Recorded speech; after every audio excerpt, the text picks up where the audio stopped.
அனைவருக்கும் வணக்கம். இந்த வீடியோவில் நாம் வேதி பிணைப்புகள் அதாவது கெமிக்கல் பாண்டிங்ஸ் பற்றி நிறைய கேள்வி பதில்களை பார்க்கவிருக்கிறோம். இதற்கு முன்பாக 4 வீடியோக்களில் 4 எபிசோடில் இதே மாதிரி நாம் வேதி பிணைப்புகளில் நிறைய கேள்வி பதில்களை பார்த்துருக்கிறோம். அதனுடைய தொடர்ச்சியை தான் இந்த எபிசோடில் நாம் பார்க்க போகிறோம். முதல் கேள்வி, when a glucose solution is started to be diluting with water, the initially formed hydrogen bonds are found to be broken gradually. Which graph represents the observed temperature change? அதாவது குளுக்கோஸ் சொல்யூஷனை என்ன செய்கிறோம்னா, நாம் வாட்டரில் நம்ம கரைக்கும் பொழுது அந்த குளுக்கோஸ் ஆனது தண்ணீரில் கரைவதற்கு ஒரு முக்கியமான காரணம் என்னவென்று சொன்னால் ஹைட்ரஜன் பிணைப்புகள் ஏற்படுவது தான். ஆனால் அவ்வாறு ஹைட்ரஜன் பிணைப்புகளை ஏற்படுத்திய பிறகு அதே குளுக்கோஸ் கரைசலில் நாம் இன்னும் நிறைய தண்ணீரை சேர்த்து கொண்டே வருவோமானால் ஆரம்பத்தில் ஃபார்மான அதே ஹைட்ரஜன் பாண்ட்ஸ் இப்போ என்ன செய்யப்படுதுன்னா கொஞ்சம் கொஞ்சமாக உடைந்து கொண்டே வருவதை நாம் காண முடிகிறது. அப்படி என்றால் இங்கே ஒரு 4 கிராஃப் கொடுத்துருக்குறாங்க. இந்த ஹைட்ரஜன் பாண்டு உடைவதற்கும் இங்கே இருக்கிற அந்த டெம்பரேச்சர் சேஞ்சுக்கும் என்ன தொடர்பு இருக்க முடியும் அப்படின்னு இப்போ நாம் ஆராய போகிறோம். பாருங்கள், இப்போ இந்த இடத்துல பார்த்தீங்கன்னா வால்யூமை அதிகமாக்கிக்கிட்டே வரும். இங்கே நம்ம என்ன பண்ணுறோம், வால்யூமை அதாவது வாட்டர்னுடைய வால்யூம் அதிகமாக்கிக்கிட்டே வரும். டெம்பரேச்சர் ஏறுதா இறங்குதா, அதாவது கூடுதா குறையுதா அப்படின்னு சொல்லிட்டு நாம் பார்க்க போகிறோம். ஆரம்பத்தில் நாம் குளுக்கோஸில் தண்ணியை ஆட் பண்ணுறோம். அப்படி ஆட் பண்ணும்போது ஹைட்ரஜன் பாண்ட்ஸ் ஃபார்ம் ஆகுது அப்படின்னு சொல்லிட்டு நமக்கு இந்த இடத்துல தெரியப்படுத்துகிறாங்க. அப்படின்னா இந்த 4 கிராஃபில் எந்த கிராஃப் சரியாக இருக்கும்னா பி சரியாக இருக்கலாம், டி சரியாக இருக்கலாம், சி சரியாக இருக்கலாம். ஏ நிச்சயமாக இருக்க முடியாது. ஏன்னா இந்த இடத்துல என்ன சொல்கிறாங்க, when a glucose solution is started to be diluting அப்படின்னா முன்பாகவே என்ன செய்கிறோம், நம்ம வாட்டர் ஆட் பண்ணும் பொழுதே ஹைட்ரஜன் பாண்ட்ஸ் அந்த இடத்துல ஃபார்ம் ஆகுது.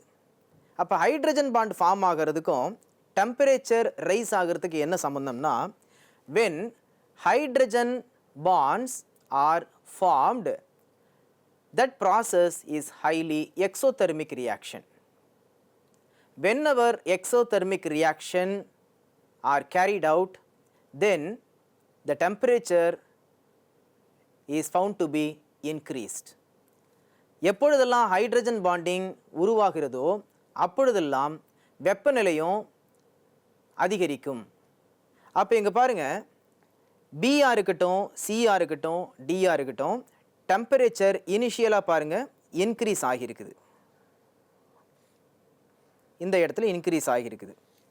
ஆனால் கிராஃப் ஏவில் மட்டும் பார்த்தீங்கன்னா டெம்பரேச்சர் குறைவதாக காண்பிச்சிருக்கிறாங்க. அதாவது ஹைட்ரஜன் பாண்டிங் அந்த இடத்துல ஃபார்ம் ஆகலை அப்படின்னு எடுத்துக்கலாம். இல்லைன்னா ஹைட்ரஜன் பாண்டிங் ஃபார்மேஷன் அவங்க எண்டோதெர்மிக் அப்படின்னு சொல்லிட்டு எடுத்துக்கிட்டாங்க அப்படின்னு கூட நம்ம என்ன பண்ணலாம், எடுத்துக்கொள்ளலாம். இப்போ அடுத்ததாக பிசிடி இந்த 3 கிராஃபில் எந்த கிராஃப் நமக்கு தேவையான விடையாக இருக்க முடியும் அப்படின்னா, அடுத்த ஸ்டேட்மெண்ட் பாருங்கள், the initially formed hydrogen bonds are found to be broken gradually. அதாவது ஹைட்ரஜன் பாண்டிங் ஃபார்ம் ஆகிறதுக்கு பதிலாக அது குறைந்து கொண்டே வரும் என்று சொன்னால் அது எக்ஸோதெர்மிக் ரியாக்ஷன் கிடையாது. அதாவது அது வெப்பம் உமிழ்வினை கிடையாது. அது ஒருவேளை வெப்பம் கொள்வினையாக கூட இருக்கலாம். அது வெப்பம் கொள்வினை. அப்போ பார்த்தீங்கன்னா டெம்பரேச்சர் இன்க்ரீஸ் ஆகணும் எப்போ ஹைட்ரஜன் பாண்டிங் ஃபார்ம் ஆகும் பொழுது. அதே நேரத்தில் ஹைட்ரஜன் பாண்டிங் உடையும் பொழுது டெம்பரேச்சர் குறைந்து கொண்டே வரும். அப்போ பாருங்கள், அப்போ டி என்ன ஆகுதுன்னு பாருங்கள், ஒரு கட்டத்தில் இன்க்ரீஸ் ஆகிட்டே போயிட்டு இருக்கிறது, அப்புறம் கான்ஸ்டன்ட் ஆகிடுது. டி பார்த்தீங்கன்னா தொடர்ந்து இன்க்ரீஸ் ஆகிற மாதிரியே காமிச்சிருக்கிறாங்க. அப்போ பியும் நமக்கு சரியான தேர்வாக இருக்காது, டியும் சரியான தேர்வாக இருக்காது. இப்போ நீங்கள் கேட்கலாம், ஹைட்ரஜன் பாண்டிங் ஃபார்ம் ஆகிறது நாம் எப்படி அதை வெப்பம் உமிழ்வினையாக எடுத்துக்கொள்ள முடியும், ஹைட்ரஜன் பாண்டிங் உடைவதை நாம் எப்படி வெப்பம் கொள்வினையாக எடுத்துக்கொள்ள முடியும் அப்படின்னு சொல்லிட்டு நீங்கள் கேட்கலாம். இதற்கு ஆன்சர் ரொம்ப சிம்பிள் தான். என்னென்னா, எப்பொழுதுமே ஒரு பாண்டை நம்ம உடைக்கணும்னு சொன்னால் அதற்கு எனர்ஜி தேவை. அதாவது டெம்பரேச்சரை கொண்டு நாம் என்ன செய்யலாம், அதாவது ஹீட் எனர்ஜியை கொண்டு, டெம்பரேச்சரில் ஹீட் எனர்ஜியை கொண்டு நம்ம என்ன செய்யலாம்னு சொன்னால் ஒரு பாண்டை நம்ம உடைக்கலாம். அப்போ ஹைட்ரஜன் பாண்டு என்ன பண்ணலாம், டெம்பரேச்சரை கொடுத்து, அதாவது வெப்பத்தை கொடுத்து வெப்பம் கொள்வினை மூலமாக அந்த பாண்டை நம்ம உடைக்கலாம். அதே வேளையில் ஒரு பாண்டு ஃபார்ம் ஆகுதுன்னு சொன்னால் அந்த பாண்டு ஃபார்ம் ஆகும்பொழுது நமக்கு வெப்பமானது உமிழப்படும், அதாவது எக்ஸோதெர்மிக் ரியாக்ஷனாக இருக்க முடியும். அப்போ ஹைட்ரஜன் பாண்டிங் ஃபார்மேஷனும் ஹைட்ரஜன் பாண்டிங் பிரேக்கிங்கும் இதில் ஒரு விதிவிலக்கு கிடையாது. ஆகவே ஹைட்ரஜன் பாண்டிங் ஃபார்ம் ஆகும் பொழுது நமக்கு வெப்பமானது வெளியிடப்படுவதனால இன்க்ரீஸிங்கும், அதே வேளையில் ஹைட்ரஜன் பாண்டிங் உடைவதனால வெப்பமானது உள்வாங்கப்படுவதும் ஒரு ஆச்சரியப்படுற விஷயம் கிடையாது. இந்த இடத்துல நாம் தயங்குகிற ஒரே விஷயம் என்னென்னா, ஹைட்ரஜன் பாண்டிங் அப்படின்னு சொல்லிட்டு சொன்னதுனால மட்டும்தான். ஸோ அது கோவேலன்ட் பாண்டாக இருக்கட்டும், அல்லது அயானிக் பாண்டாக இருக்கட்டும், அல்லது ஹைட்ரஜன் பாண்டிங்காக கூட இருக்கட்டும், இது எல்லாமே எக்ஸோதெர்மிக், எண்டோதெர்மிக்கு, இந்த கண்டிஷன்ஸுக்கு உட்பட்டது தான். நாம் இப்போ அடுத்த கேள்விக்கு போகலாம். வாட்டர், மெத்தனால் அண்ட் டைமீத்தைல் ஈத்தர், இவங்க எல்லாருக்கும் சேம் ஜாமெட்ரி தான் இருக்கும், ஒரே வடிவம் தான் இருக்கும். What is the strongest intermolecular force among them?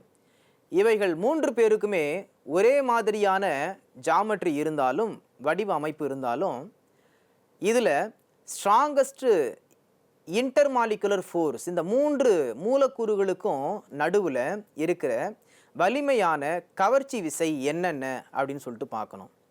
இப்போ ஒரு வாட்டர் மாலிக்யூல் இருக்குது, இன்னொரு வாட்டர் மாலிக்யூல் இருக்குது. இந்த இரண்டு வாட்டர் மாலிக்யூல்ஸுக்கும் நடுவில் இருக்கிற அந்த கவர்ச்சி விசை என்னவா இருக்கும் அப்படின்னா அது ஹைட்ரஜன் பாண்டிங். அடுத்ததா CH3OH மெத்தனால் இருக்குது. ஒரு மெத்தனாலுக்கும் இன்னொரு மெத்தனாலுக்கும் நடுவில் இருக்கிற அந்த இன்டராக்ஷனும் என்ன மாதிரியான இன்டராக்ஷன் சொன்னால் அதுவும் ஹைட்ரஜன் பாண்டிங் இன்டராக்ஷன் தான். ஆனால் டைமீத்தைல் ஈத்தர் எடுத்துக்கிறோம். டைமீத்தைல் ஈத்தர் ஒரு மாலிக்யூல் இருக்குது, இன்னொரு டைமீத்தைல் ஈத்தர் மாலிக்யூல் இருக்குது. இவங்க ரெண்டு பேருக்கு நடுவில் இருக்கிற அந்த பாண்டிங் இன்டராக்ஷன், அந்த இன்டர்மாலிகுலர் இன்டராக்ஷன் கண்டிப்பாக ஹைட்ரஜன் பாண்டிங்காக இருக்க முடியாது. ஏன்னா டைமீத்தைல் ஈத்தரில் இருக்கிற ஆக்சிஜன் டைரக்டாக ஹைட்ரஜன் கூட அது பாண்டாகி இல்லை, அதுக்கு பதிலாக கார்பன் கூட பாண்டாகி இருக்குது. இதனால் அந்த இடத்துல நமக்கு ஹைட்ரஜன் பாண்டிங் இருக்க போகிறதில்ல. ஸோ ஹைட்ரஜன் பாண்டிங் இருக்குது எதில், வாட்டரில். மெத்தனாலையும் ஹைட்ரஜன் பாண்டிங் இருக்குது. அடுத்ததாக பார்த்தீங்கன்னா இந்த டைமீத்தைல் ஈத்தரில் பெர்மனண்ட் டைபோல் இருக்க முடியுமா அல்லது இன்டியூஸ்டு டைபோல் இருக்க முடியுமா அப்படின்னு சொல்லிட்டு பார்க்கும்பொழுது இங்கே நம்ம நினைக்கலாம் CH3OCH3 லீனியர் மாலிக்யூல் தானே. அப்போ நமக்கு கிடைக்கிற அந்த டைபோல் மொமெண்ட் வந்து எப்படி இருக்கலாம், இன்டியூஸ்டு டைபோலாக இருக்கலாம் இல்லையா அப்படின்னு நினைக்கலாம்.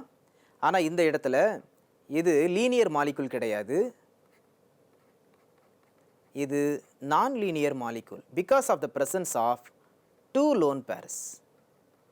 இந்த இடத்துல 2 லோன் பேர் இருக்கிறதுனால இங்கே நமக்கு இருக்கிறது பெர்மனண்ட் டைபோல். இங்கே வந்து இன்டியூஸ்டு டைபோல் இருக்க முடியாது. இன்டியூஸ்டு டைபோல் எந்த மாலிக்யூலுக்கு இருக்கும்னு சொன்னால் முற்றிலுமாக டைபோலே இல்லாத ஒரு மாலிக்யூலுக்கு தான் நம்ம என்ன பண்ண முடியும், டைபோலை இன்டியூஸ் பண்ண முடியும். ஆனால் இந்த இடத்துல இருக்கிறது பெர்மனண்ட் டைபோல். சரிங்களா? இந்த மாலிக்யூல் நான் லீனியராக இருக்கிறதுனால இதில் கண்டிப்பாக என்ன இருக்கும், ஒரு விதமான பெர்மனண்ட் டைபோல் இருந்துக்கிட்டே தான் இருக்கும். எப்படின்னா வாட்டர் மாலிக்யூல் உள்ளார ஒரு டைபோல் மொமெண்ட் இருக்கு இல்லைங்களா, அந்த மாதிரி எப்படி இந்த மாதிரி ஒரு டைபோல் இருக்கும் இல்லைங்களா, அதாவது வாட்டர் H+ ஆகும் OH- ஆகும் உடைவதற்கு அது எப்பயுமே ஒரு ஆயத்தமாக இருக்கிறது மாதிரியான ஒரு டைபோல் இருக்குது பார்த்தீங்களா, அதே மாதிரியான ஒரு டைபோல் இந்த பெர்மனண்ட் இந்த டைமீத்தைல் ஈத்தர்லையும் இருக்கும். ஆகவே ஹைட்ரஜன் பாண்டு வாட்டர் மாலிகுலுக்கு நடுவில் இருக்கும், அதே ஹைட்ரஜன் பாண்ட் மெத்தனால் மாலிகுல்ஸுக்கு நடுவுலையும் இருக்கும். ஆனால் டைமீத்தைல் ஈத்தருக்கு நடுவில் பெர்மனண்ட் டைபோல் தான் இருக்குமே தவிர இன்டியூஸ்டு டைபோல் இருப்பதற்கு வாய்ப்பு இல்லை. அடுத்த கேள்விக்கு வரும். BCl3 boron trichloride is planar whereas phosphine is pyramidal. இந்த கேள்விக்கு வந்து 4 விதமான கூற்றுகளை கொடுத்திருக்கிறாங்க. இதில் எது சரியாக இருக்கும்னு நாம் பார்க்குறோம். Boron atom has no d orbitals available for bonding. அதாவது போரான் ஆட்டத்தில் BCl3யில் இருக்கிற போரான் ஆட்டத்தில் d ஆர்பிட்டால் இல்லை, அதனால தான் வந்து இதுக்கு பிளேனார் ஜாமெட்ரி இருக்குது அப்படின்னு சொல்லுவது ஏற்புடையதல்ல. ஏன்னா அதற்கும் இதற்கும் எந்த தொடர்பும் கிடையாது. அடுத்ததா, boron atom in BCl3 has 6 electrons in its valence shell whereas the phosphorus atom in PH3 has 8 electron. இதுதான் வந்து BCl3 பிளேனாராக இருக்கிறதுக்கும் பாஸ்பின் பிரமிடலாக இருக்கிறதுக்கும் காரணம் அப்படின்னு கேட்டால் நிச்சயமாக நம்ம என்ன செய்யலாம், ஆம் என்று நாம் பதில் சொல்லலாம். பிகாஸ் போரான் பார்த்துக்கோங்க, போரானில் எப்பயுமே அதனுடைய வேலன்ஸ் எலக்ட்ரான் 3 தான் இருக்கும். அப்போ போரானுடைய வேலன்ஸ் எலக்ட்ரான் 3 ப்ளஸ் 3 குளோரின் வந்ததுனால அதனுடைய வேலன்ஸ் எலக்ட்ரானும் அதாவது ஒரு குளோரினுக்கு ஒன்று இருக்கிறதுனால 3 குளோரின் சேர்ந்து 3 எலக்ட்ரான்னு சொல்கிறதுனால 6 எலக்ட்ரான்ஸ் சரியாக போயிடும். ஸோ இங்கே எந்த லோன் பேரும் இந்த இடத்துல போரானில் இல்லாததுனால இது கம்பல்சரி பிளேனாராக தான் இருக்க முடியும். ஆனால் பாஸ்பரஸை பொறுத்த வரைக்கும் பாஸ்பரஸினுடைய வேலன்ஸ் எலக்ட்ரான் 5 இருக்கும். ஆனால் அதே வேளையில் அந்த 5 எலக்ட்ரான்ஸில் 3 எலக்ட்ரான்ஸ் தான் என்ன பண்ணணும்னா பாண்டிங்கில் இன்வால்வ் ஆகும், அதாவது ஹைட்ரஜன் கூட. மீதம் இருக்கிற 2 எலக்ட்ரான் அப்படியே லோன் பேராகவே நின்று போயிடும். அப்படி லோன் பேராகவே அந்த எலக்ட்ரான்கள், அந்த ஒரு ஜோடி எலக்ட்ரான்கள் அப்படியே நான் பாண்டிங்காகவே நின்று போயிடுறதுனால அது என்ன செய்திடும்னா அந்த பிளேனாராக கிடைக்க வேண்டிய அந்த ஜாமெட்ரியை பிரமிடலாக மாற்றி விட்டுரும். அப்போ நாம் எதிர்பார்க்கறது இப்படி இருக்கும்னு எதிர்பார்க்கலாம், பாஸ்பின் பிளேனாராக இருக்கும்னு நாம் எதிர்பார்க்கலாம். ஆனால் அது என்ன செய்யும்னா because of the presence of lone pair இந்த ஒரு வடிவத்துக்கு வந்துடும். ஸோ இதுதான் சரியான வடிவம், இது தவறான வடிவம் பாஸ்பினை பொறுத்த வரைக்கும். அப்போ இந்த ஆப்ஷன் நம்ம என்ன செய்யலாம், சரி என்று எடுத்துக்கொள்ளலாம். அப்போ பார்த்தீங்கன்னா பாஸ்பரஸில் எத்தனை எலக்ட்ரான் இருக்கும், 8 எலக்ட்ரான் இருக்கும். பாஸ்பரஸில் ஏற்கனவே 5 எலக்ட்ரான்ஸ் இருக்கும், அதுக்கப்புறம் 3 ஹைட்ரஜன் வந்ததுனால 5 3 8 எலக்ட்ரான் வந்திருக்கும். ஆனால் BCl3 பார்த்தீங்கன்னு சொன்னால் போரானுடைய எலக்ட்ரான் 3, குளோரினுடைய எலக்ட்ரான் 3, அதனால் 3 3 6 எலக்ட்ரான் தான் இருக்கும். இதனால தான் BCl3 பிளேனார், PH3 பிரமிடல். அடுத்ததா மீதம் இருக்கிற 2 கூட நம்ம பார்த்துடலாம், ஏன்னா அதுலேயும் நமக்கு சரியான கூற்றுகள் இருப்பதற்கு வாய்ப்பு இருக்குது. The repulsion between chlorine atom is greater than between hydrogen atoms. இது வந்து ஒரு சரியான காரணமாக இருக்க முடியாது. ஏன்னா அந்த இடத்துல லோன் பேர் இருப்பது மட்டுமே அந்த PH3னுடைய நான் பிளினாரிட்டிக்கு முக்கியமான காரணமாக இருக்கிறது. அடுத்ததாக the covalent radius of phosphorus is greater than that of B. அதையும் நாம் என்ன பண்ண முடியாதுன்னா கணக்கில் எடுத்துக்கொள்ள முடியாது. கோவலண்ட் ரேடியஸுக்கும் ஒரு மூலக்கூறானது சமதளமாக இருப்பதற்கும் அல்லது தன்னுடைய வடிவத்தை மாற்றிக்கொள்வதற்கும் பெரிதாக எந்த தொடர்பும் கிடையாது. அடுத்ததா the boiling point of water 100 degree Celsius. ஆனால் ஹைட்ரஜன் ஃப்ளூரைனுடைய பாயிலிங் பாயிண்ட் வெறும் 20 டிகிரி செல்சியஸ் தான். இதற்கான காரணம் என்னவாக இருக்கலாம்? இப்போ நான் ஒவ்வொரு பாயிண்ட்டாக பார்க்கலாம். ஒவ்வொரு ஹைட்ரஜன் பாண்டும் வாட்டர் மாலிக்யூலில் இருக்கிறது எப்படி இருக்குமா, ஸ்ட்ராங்கராக இருக்குமா. ஆனால் அதுவே ஹைட்ரஜன் ஃப்ளூரைடில் இருக்கிறது வீக்கராக இருக்கும் அப்படின்னு சொல்கிறாங்க. அது உண்மையான ஒரு காரணமாக இருக்க முடியாது. ஏனென்று சொன்னால் ஆக்சிஜன் மற்றும் ஃப்ளூரின் இவைகளுடைய அந்த எலக்ட்ரான் கவர்தன்மை வித்தியாசமானது மிகவும் அதிகம். ஃப்ளூரினுக்கு எலக்ட்ரான் கவர்தன்மை மிகவும் அதிகம் என்பதனால அது உண்டாக்குகிற ஹைட்ரஜன் பாண்டிங்கினுடைய அந்த வலிமையானது மிகவும் அதிகமாக இருக்கும். ஆனால் அதுவே வாட்டரில் இருக்கிற ஆக்சிஜன் ஃபார்ம் பண்ணுகிற அந்த ஹைட்ரஜன் பாண்டிங் வலிமை கொஞ்சம் குறைவாகத்தான் இருக்கும். ஆனால் இங்கே என்ன சொல்கிறாங்கன்னா, each hydrogen bond formed between water molecules is stronger அப்படின்னு சொல்கிறாங்க. ஆகவே அது தவறான ஒரு கூற்று. அடுத்ததாக, there are more atoms in H2O molecule than HF molecule, so van der Waals forces are stronger in water அப்படின்னு சொல்கிறாங்க. இந்த இடத்துல வாட்டர் மாலிக்யூலில் நிறைய ஆட்டம்ஸ் இருக்குது, அப்புறம் வந்து HF மாலிக்யூலில் வந்து ரொம்ப கம்மியான 2 ஆட்டம்ஸ் தான் இருக்குது. அதனால் வந்து வான் டெர் வால்ஸ் ஃபோர்ஸ் வந்து இந்த இடத்துல இருக்கும். அதாவது வாட்டரில் 3 ஆட்டம்ஸ் இருக்கிறது, அடுத்ததாக HFல 2 ஆட்டம்ஸ் இருக்கிறது உண்மைதான். ஆனால் இவைகளுக்கு இடையே உள்ள அந்த கவர்ச்சி விசையானது ஹைட்ரஜன் பிணைப்பின் மூலமாக மட்டுமே தான் உண்டாக முடியுமே தவிர அந்த இடத்துல வான் டெர் வால்ஸ் ஃபோர்ஸுகளுக்கு இடம் கிடையாது. ஆகவே பி அப்படின்ற கூற்றை நம்ம என்ன பண்ண தேவையில்லை, கணக்கில் எடுத்துக்கொள்ள தேவையில்லை.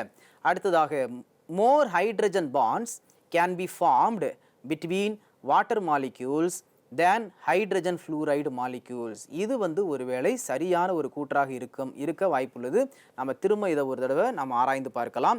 மோர் hydrogen bonds can be formed, அதாவது வாட்டரில் பார்த்தீங்கன்னா நிறைய ஹைட்ரஜன் பாண்டிங் ஃபார்ம் பண்ணுவதற்கு வாய்ப்பு இருக்குது. இப்போ நம்ம அந்த இரண்டாவது கூற்றில் பார்க்குறோம், மோர் ஆட்டம்ஸ் இன் வாட்டர் மாலிக்யூல், அதாவது வாட்டர் மாலிக்யூலில் பாருங்கள் 3 அணுக்கள் இருக்கிறது. அதாவது அதில் இருக்கிற 2 ஹைட்ரஜன்கள் 2 ஹைட்ரஜன் பிணைப்புகளை உண்டாக்குவதற்கு சாத்தியம் இருக்கிறது. ஆனால் HFல பார்த்தீங்கன்னா ஒரே ஒரு ஹைட்ரஜன் தான் இருக்குது. அதனால் என்ன பண்ணலாம், அந்த இடத்துல ஹைட்ரஜன் ஒரு ஹைட்ரஜன் பிணைப்பை உண்டாக்க முடியும், அடுத்ததாக ஃப்ளூரின் ஒரு ஹைட்ரஜன் பிணைப்பை உண்டாக்க முடியும். ஆனால் H2O பார்த்தீங்கன்னா அங்கே இருக்கிற 3 பேர் என்ன செய்யலாம், ஹைட்ரஜன் பிணைப்பை உண்டாக்க முடியும். ஆகவே மோர் ஹைட்ரஜன் பாண்ட்ஸ் வாட்டரில் இருக்கிறதுனால தான் அதனுடைய பாயிலிங் பாயிண்ட்டு அதிகமாக இருக்கிறது. இது ஒரு முக்கியமான ஒரு காரணமாக இருக்க வாய்ப்புள்ளது.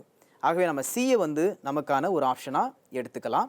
அடுத்ததா கடைசி ஆப்ஷன் நம்ம பார்த்துக்கலாம். The water molecule has a greater permanent dipole than HF molecule. அதற்கான எந்த சாத்தியக்கூறும் இங்கே கிடையாது. ஏன்னா டைபோல் மொமெண்ட் அது ஃபார்ம் ஆகணும்னு சொன்னாலே எலக்ட்ரோநெகட்டிவிட்டி இஸ் வெரி இம்பார்ட்டன்ட். இப்போ வாட்டரில் ஆக்சிஜன் இருக்குது, HFல ஃப்ளூரின் இருக்குது. ரெண்டுத்தில் பார்த்தீங்கன்னா ஃப்ளூரினுக்கு தான் டைபோல் மொமெண்ட் அதிகம். அப்படி இருக்கும்போது வாட்டர் மாலிக்யூலுக்கு வந்து கிரேட்டர் டைபோல் மொமெண்ட் இருக்குது.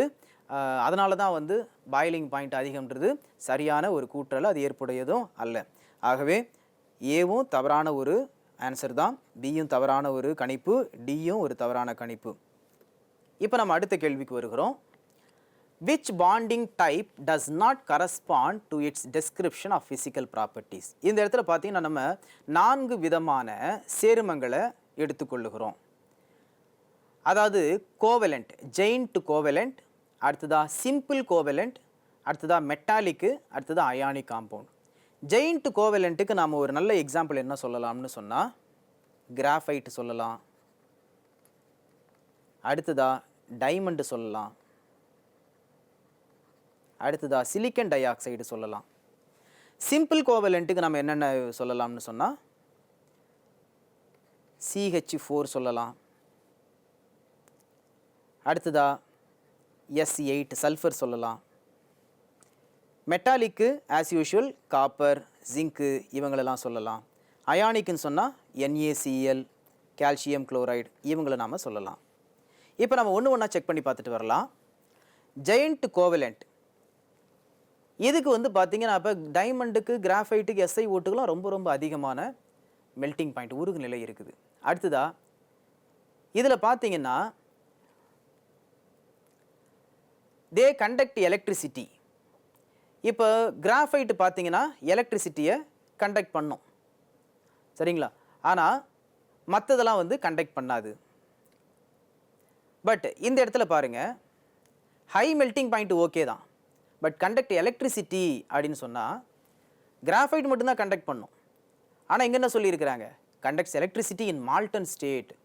மால்டன் ஸ்டேட்டில் எலக்ட்ரிசிட்டியை கண்டக்ட் பண்ணிவிட்டு சாலிட் ஸ்டேட்டில் கண்டக்ட் பண்ணலைன்னு சொன்னால் அது அயானிக் காம்பவுண்டாக தான் இருக்க முடியும், அது கோவேலண்ட்டு கிடையாது. ஆகவே ஜெயண்ட் கோவேலண்ட் மாலிகுலை பொறுத்த வரைக்கும் இது மெல்ட்டிங் பாயிண்ட்டு கரெக்ட் தான், ஆனால் it conducts electricity in molten state அப்படின்னு சொல்கிறது ஒரு தவறான ஒரு ஸ்டேட்மெண்ட். அடுத்ததா சிம்பிள் கோவலண்ட். சிம்பிள் கோவலண்ட்னா லோ மெல்ட்டிங் பாயிண்ட். CH4 பாருங்கள் ரூம் டெம்பரேச்சரில் எப்படி இருக்கும், கேஷியஸாக இருக்கும். அடுத்ததா S8 அதுவும் பாருங்கள் இம்மீடியட்டாக என்ன பண்ணிடும், அதுவும் மெல்ட் ஆகிடும். அடுத்ததா கோவேலண்ட் மாலிக்யூல்ஸ், இந்த மாதிரியான சிம்பிள் கோவேலண்ட் மாலிக்யூல்ஸ் எந்த காலத்தில் என்ன பண்ண மாட்டாது, எலக்ட்ரிசிட்டியை கண்டக்ட் பண்ண மாட்டாங்க. அடுத்ததாக பாருங்கள். ஸோ அப்போ சிம்பிள் கோவலண்ட்டு அதனுடைய எல்லா ரெக்குயர்மெண்ட்டையும் சாட்டிஸ்ஃபை பண்ணுது. மெட்டாலிக் பொறுத்த வரைக்கும் மெல்ட்டிங் பாயிண்ட்டு அதிகமாக இருக்கும். எக்ஸப்ஷனல் வந்து யாருன்னு சொன்னால் இந்த கார உலோகங்கள் எப்படி இருக்கும், கொஞ்சம் குறைவாக இருக்கும். ஸோ ஷார்ப்பான ஒரு மெல்ட்டிங் பாயிண்ட்டு அந்த இடத்துல நமக்கு இருக்காது. ஸோ இது ஒரு சரியான ஒரு கூற்று தான். அடுத்ததா தே conduct electricity both in solid and Malton state. அவைகளை நம்ம கம்பி வழியாக என்ன பண்ணலாம், கரண்ட்டை பாஸ் பண்ணாலும் கரண்ட்டை கண்டக்ட் பண்ணும். அதே நேரத்தில் அவங்கள நல்லா உருகு நிலைக்கு கொண்டு போயிட்டு அவங்கள உருக வச்சு லிக்யூடு ஸ்டேட்லேயோ மால்டன் ஸ்டேட்லேயோ நம்ம கரண்ட்டை கண்டக்ட் பண்ண சொன்னாலும் கண்டக்ட் பண்ணுவாங்க. அடுத்ததாக அயானிக் காம்பவுண்ட்ஸ். அயானிக் காம்பவுண்ட்ஸுக்கு எப்பயுமே ஹை மெல்ட்டிங் பாயிண்ட் இருக்க தான் செய்யும். ஃபார் எக்ஸாம்பிள் சோடியம் குளோரைடு, அதுக்கெல்லாம் பார்த்தீங்கன்னா மினிமம் 800 டிகிரி செல்சியஸில் என்ன பண்ணலாம், நாம் மெல்ட்டிங் பாயிண்ட்டை எதிர்பார்க்கலாம். அதனுடைய உருகு நிலை பார்த்தீங்கன்னா ரொம்ப அதிகம், 1500 டிகிரி செல்சியஸ் கூட இருக்கும். அதே நேரத்தில் அது it conducts electricity in molten state but not in solid state. அப்போ ஜெயிண்ட் கோவலண்ட் மாலிக்யூல் மட்டும்தான் அதனுடைய அந்த ப்ராப்பர்ட்டியை சரியாக அந்த இடத்துல என்ன பண்ணல, மென்ஷன் பண்ணி சொல்ல. But simple covalent, metallic, ionic இவங்களுடைய ப்ராப்பர்ட்டிஸ் எல்லாம் நாம் ஏற்கனவே படித்த மாதிரியே தான் இருக்குது. ஆகவே ஏ மட்டும்தான் இந்த இடத்துல எதையும் சாட்டிஸ்ஃபை பண்ணலை, அதனுடைய ப்ராப்பர்ட்டியை சாட்டிஸ்ஃபை பண்ணலை. நாம் இப்போ அடுத்த கொஸ்டின் போகலாம். மெத்தனேல் அப்படின்ற காம்பவுண்ட் என்னன்னு சொன்னால் அசிட்டால்டிஹைடு இல்லை, ஃபார்மால்டிஹைடு. இதுதான் மெத்தனேல் அப்படின்ற காம்பவுண்ட்.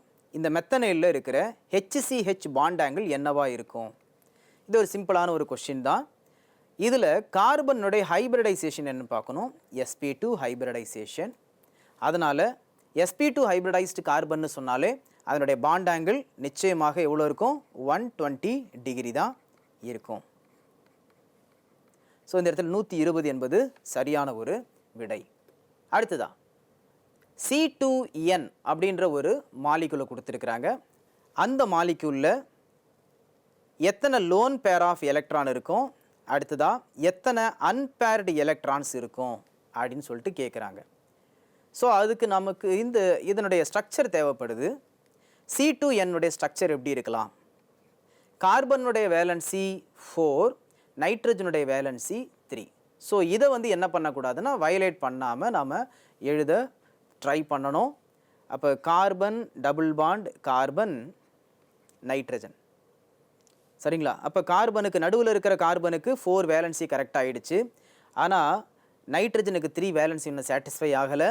அதே போல் லெஃப்ட் ஹேண்ட் சைடில் இருக்கிற கார்பனுக்கும் என்ன பண்ணல, இன்னும் வேலன்சி சாட்டிஸ்ஃபை ஆகலை. தட் மீன்ஸ் அதில் 2 எலக்ட்ரான் என்ன பண்ணியிருக்குது, இன்னும் ஷேர் ஆகாமலே இருக்குது.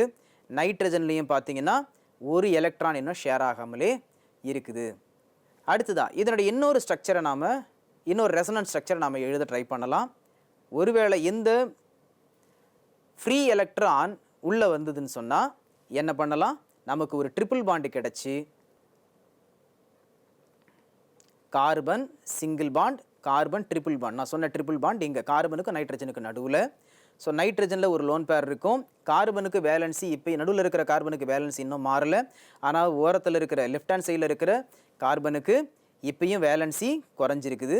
ஸோ அங்கே நைட்ரஜனில் இருந்த ஒரு எலக்ட்ரான் இப்போ கார்பனுக்கு ஷிஃப்ட் ஆகியிருக்குது.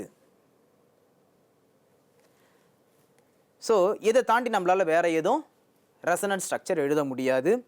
ஸோ அப்போ இங்கே நம்ம பார்க்கலாம் நம்பர் ஆஃப் லோன் பேர்ஸ் என்னென்ன இருக்குதுன்னு பார்த்தா, ஸோ இது ஒரு லோன் பேர் இருக்குது, அப்புறம் இங்கே ஒரு லோன் பேர் இருக்குது. ஸோ அடுத்த ஸ்ட்ரக்சரில் பார்த்தோம்னா இங்கேயும் ஒரு லோன் பேர் இருக்குது, இங்கே ஒரு லோன் பேர் இருக்குது. So number of lone pairs 2.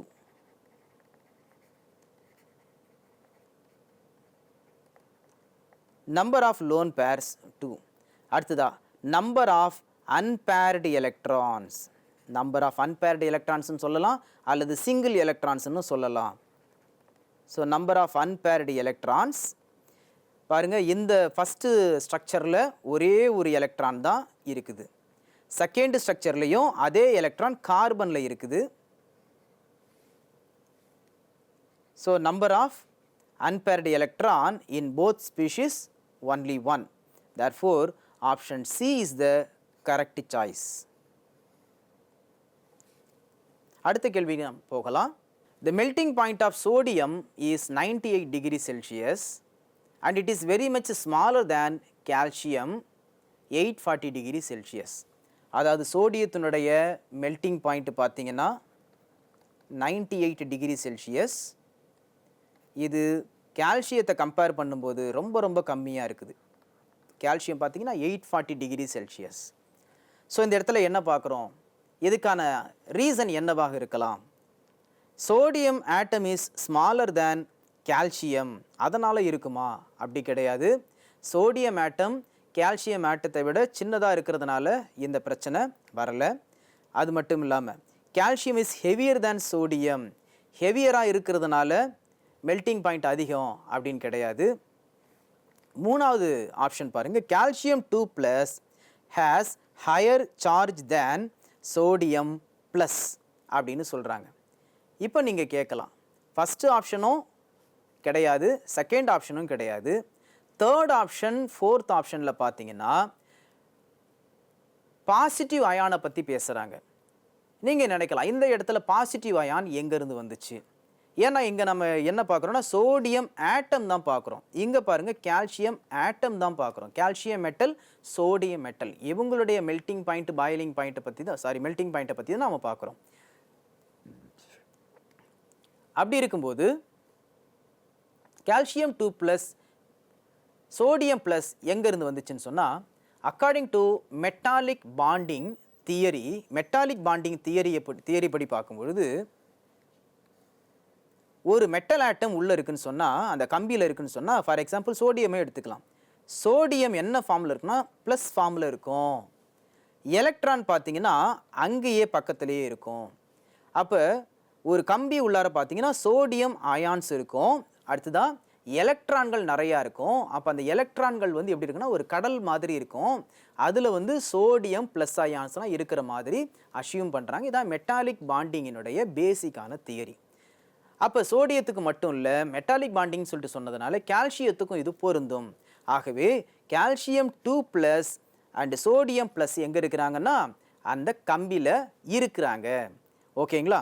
அப்போ கால்சியம் 2+ என்ன செய்யுது, அதுக்கு சார்ஜ் டென்சிட்டி அதிகம் பாருங்கள். கால்சியம் 2+னாலே நிறைய சார்ஜ் இருக்குன்னு அர்த்தம், பாசிட்டிவ் சார்ஜ். தேர்ஃபோர் இந்த மூணாவது ஆப்ஷன் தான் சரியாக இருக்க முடியும்.